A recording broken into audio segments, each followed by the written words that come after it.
Harry Croto is the Francis Epps Professor in the Department of Chemistry and Biochemistry at Florida State. He was awarded the Nobel Prize in Chemistry in 1996 for the discovery of C60 by Mr. Fullerene. Started the Vega Science Trust in 1995 and most recently started the Global Education Outreach in Science, Engineering and Technology so that he could call it GeoSet, obviously. Thanks a lot, and thanks for the invitation back to the West Coast. I think the war's been going a long time, and it's still not won, and I think it's the main war that there's ever been. And as I say, it goes back even before then. So welcome to the USA, the unenlightened states of America. There's a book, Common Sense. I haven't read it, but I don't think we need common sense anymore to survive. And one example is I think science has been so effective that it's hoist on its own petard. I think just one example from my particular childhood to give you an idea of how things have changed. This is my Focalander camera. I had to put it in the dark. I had to work out the exposure meter, change the iris settings. Focusing was an issue. Unloading in the dark, put it in there, put this in, hang it up, print it, do all this. Hang it out, and then I got a picture. It's hard to believe that that was me, I know. Okay, but there you go. But today, that's all it is. And just imagine, all throughout all our technology, that sort of thing is happening. And so what has happened, I think dogma has filled the gap. Okay. Well, the unrepresented states, if we look at Sweden and Norway and these countries, about 50% of people are basically agnostic or atheists. Britain actually is just below there, on around 31%. But where is the USA? Must be there somewhere. Yeah, there we are. And I think that's a serious issue for the USA, as I'm hoping to show you. Norway, Norway's probably got the most atheistic country, but also has the lowest crime, and so there are issues there as far as morals are concerned. As far as politics are concerned, are we represented? No. This is a rundown. I don't know quite what the International Church of the Foursquare Gospel is, but anyway, they have one person on. I'm sure we're bigger than that outfit, but nevertheless, unrepresented. The judiciary, well, you all know, it's really heavily weighted towards religion at the present time. What about TV? Well, there's so many God channels, I have no idea, but 1,600 television and radio stations. Those are the issues that we face. Fox TV, there's a wonderful article in Mother Jones many years ago with a wonderful statement, as you see, about Murdoch. He didn't pay a penny of tax in the UK. He's a brilliant, astute financier, but he's very happy with his newspapers to actually slate people who are on the dole in the United Kingdom. Anyway, in response to the fact that many scientists do not believe in God, I understand 92% in the US National Academy, this is incredible statement. Isn't it strange that such intelligent people have a problem with faith? This is the person who apparently made that comment. Star Trek is an interesting one. Gene Roddenberry was really a humanist and atheist, very strongly so. And this came through his programs whilst he was alive. The rational spirituality was a very important aspect. And he was sort of evangelist for humanism. It's changed since he's dead. The next generation starts to bring in mystical and religious issues and is treating it in a very, very different way from the way it was treated before. The mega churches, well, here we have Austin's Lakewood Church, 72 million a year. Bought the Compaq Center, 5 floors, 2 waterfalls. This is the congregation. There's a Kids Life Center, a facility for 25 million, designed by former Disney staffers. 76 million a year, 1,600 off from every member of the congregation, and they're asked to give 10% of their gross income. The church's greatest expense is TV. Airtime buys 22 million last year, broadcast and shows to more than 100 markets. How many science channels, we ask? What about banks? Bank of America, they loaned at least 25 million to Austin to build that mega church. It's a great deal for the bank, tax-exempt initiative. No tangible product offered, so there's no risk. The congregants all bank with Bank of America. This is a great deal. But no wealth creation. Just imagine what a disastrous effect that sort of investment is on the US economy. And this is what's coming in the future.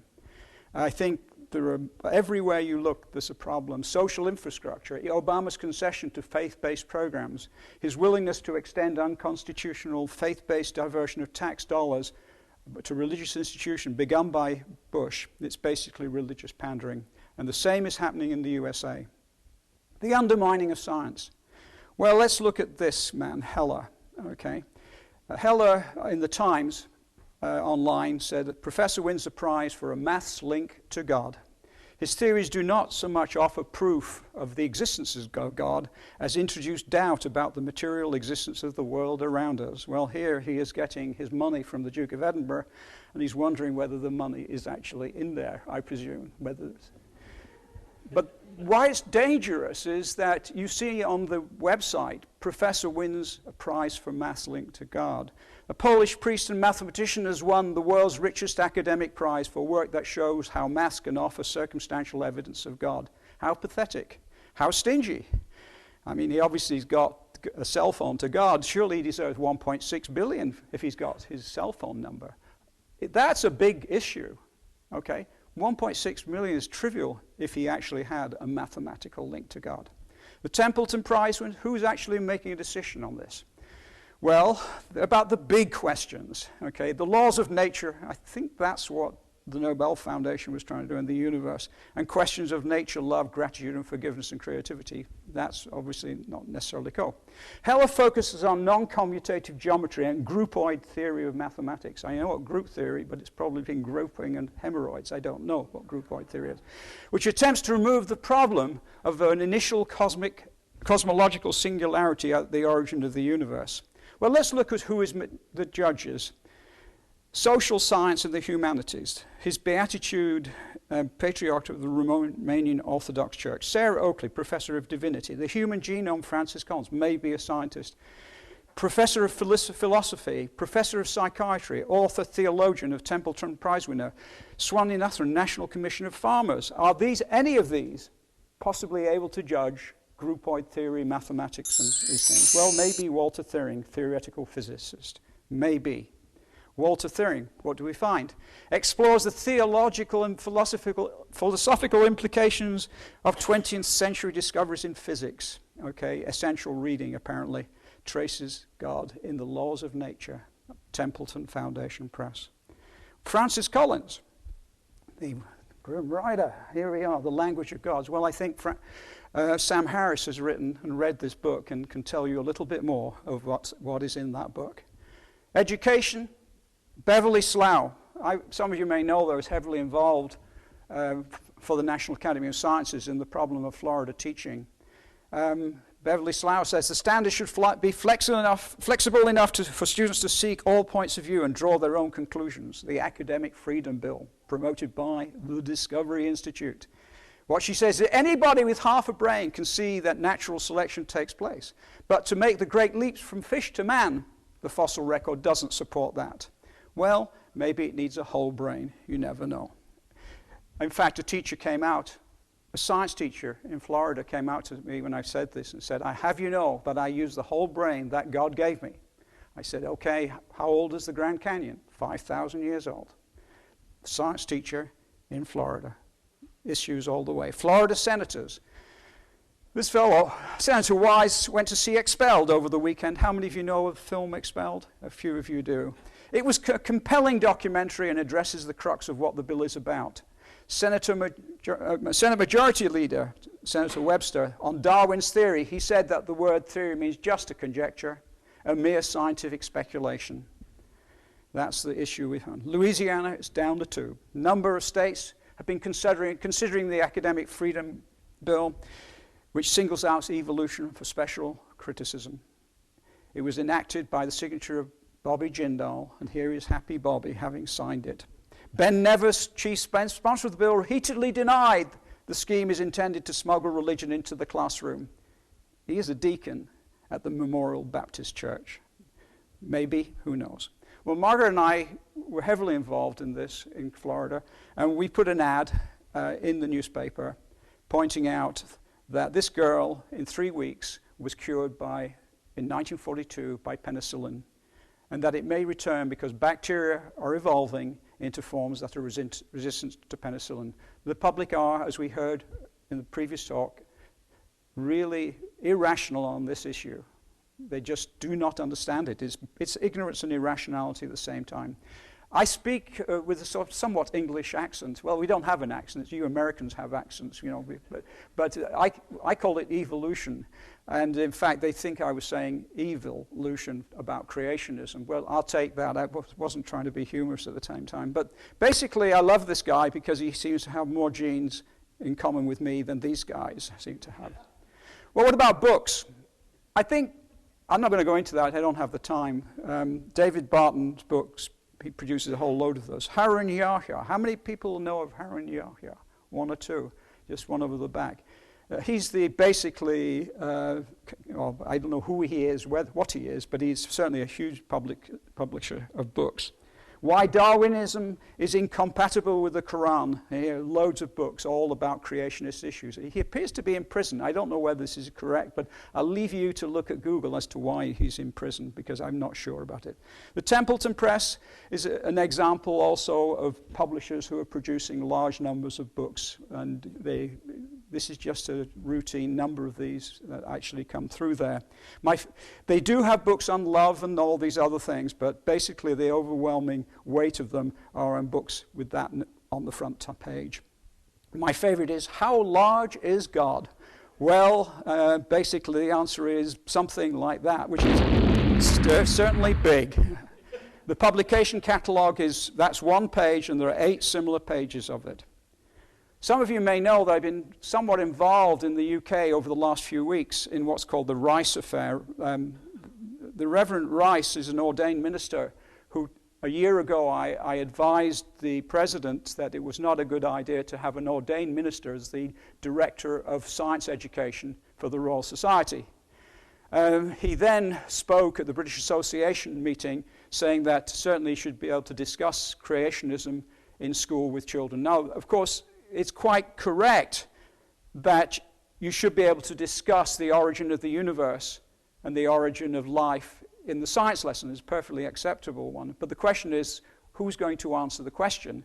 And it seems to me there's a problem for an ordained minister, because to me and to many people, it doesn't matter if the earth was created 10 to the 4 years ago or 10 to the 10 years ago. After all, it's only a factor of 6, isn't it, really? Unless you know something about indices. But it's irrelevant. What can an ordained minister say in the church? Can he have his cake, his religious cake in church on Sunday, okay, and on Monday in the classroom present the scientific cake? I don't think you can do that. It is a problem. I don't disagree with that, but it is a problem for an ordained minister. And I don't know how to rationalize that. Well, Margaret managed to get me an invitation. We were going to Cincinnati, and the students said, you know, come, you're invited by the students. What would you like to do? I'd like to go to the Creation Museum in Kentucky. They teach young children that the Grand Canyon was carved by Noah's flood, 5,000, by factor of 10, 5,000 years ago. And here is Noah. And you know, he was Scottish. Because this guy is actually saying, we've got to build a big boat, you know, up here, right? I don't know what the Scots have to say about. Humans and dinosaurs inhabited the earth at the same time, so clearly they rode them and they had on with saddles. And basically, it's based on impeccable research, however. There it is, the Flintstones are responsible. And there is Fred Flintstone riding a dinosaur. Now, it's interesting, as someone pointed out to me, that the Flintstones are very popular, and it softens the kids up to accepting this nonsense. Okay? Just as Disneyland is softening the kids up to an irrational viewpoint at Osteen's Church in Houston. So I think we now really have to think about some important issues. And of course, it's Bertrand Russell, who really, every time I read anything, I think he's just fantastic. I think it's something about intellectual integrity. I mean by intellectual integrity the habit of deciding vexed questions in accordance with the evidence or leaving them undecided where the evidence is inconclusive. I think we have to develop global citizenship. We've got to stress the humanitarian aspects of science, the penicillin and various other things of this nature. Apartheid was defeated by global citizens, people who overall, throughout the globe, managed to do something about it. And I think the irrationality out there needs to be done the same. We've got to hammer away at humanitarian issues. This little child has malaria. I've been working with young kids all over the world, in Mexico, in Malaysia, in Iceland.